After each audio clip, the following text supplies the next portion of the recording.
Hello, and thanks for checking out Chemistry Connections on the Hopewell Valley Student Podcasting Network, a proud partner of hvspn.com, where students come together to publish content to share with the world. The opinions represented within this episode are those of the content creators only. Please enjoy the show.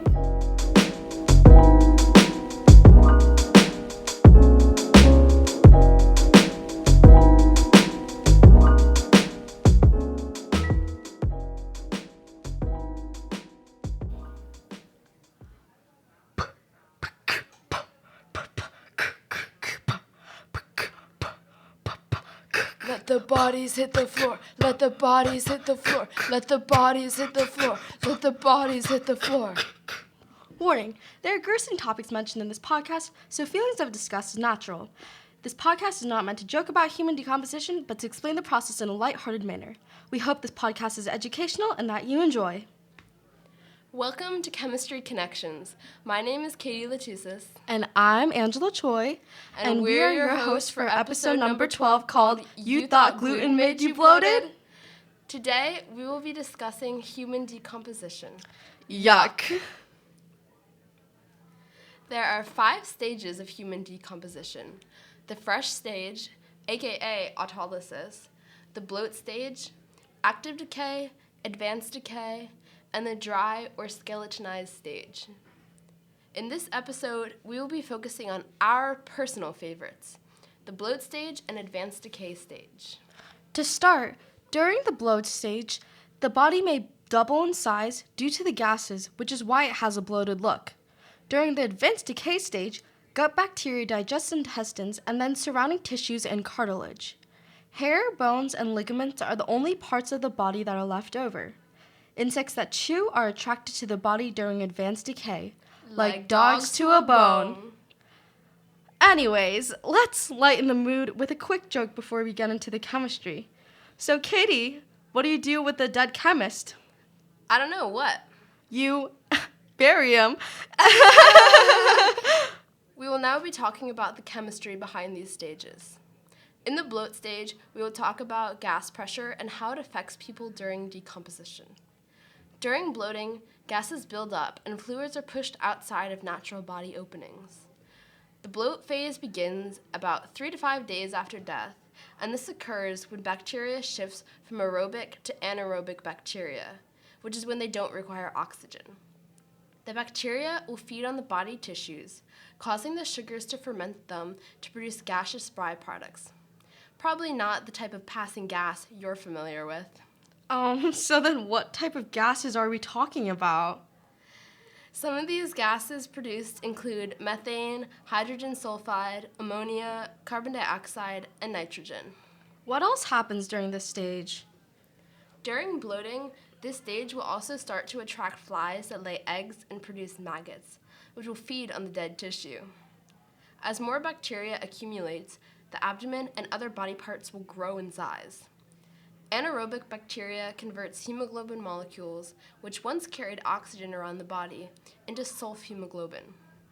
The presence of this molecule in settled blood gives the skin the marbled, greenish-black appearance characteristic of a body undergoing active decomposition. Ew. Cool?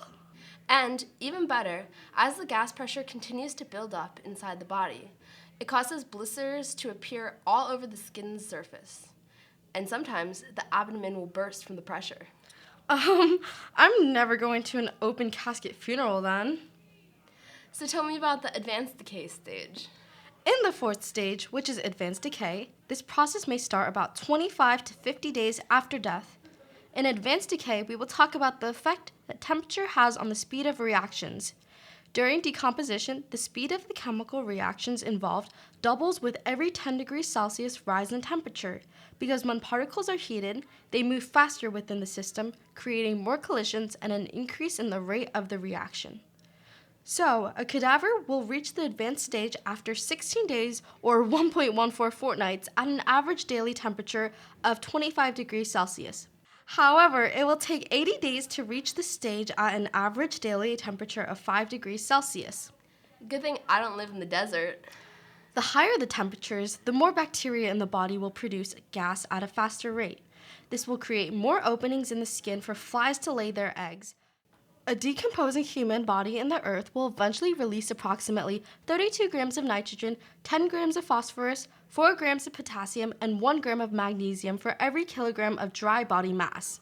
Wow, that's a lot of gas. Or is it? How much is a gram of gas? Anyways, that must have some effects on the area, right? Dead bodies can impact the environment because of chemicals leaking into the soil, which can actually make it more fertile. Who knew decaying corpses were the secret to solving climate change? Not me. Now it's time to get personal.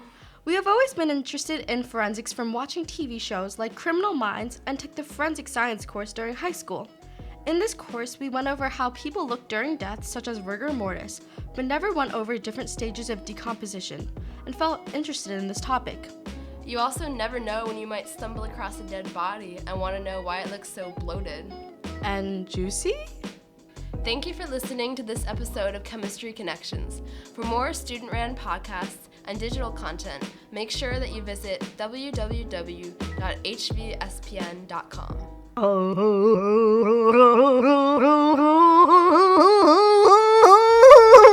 Turn it down for what?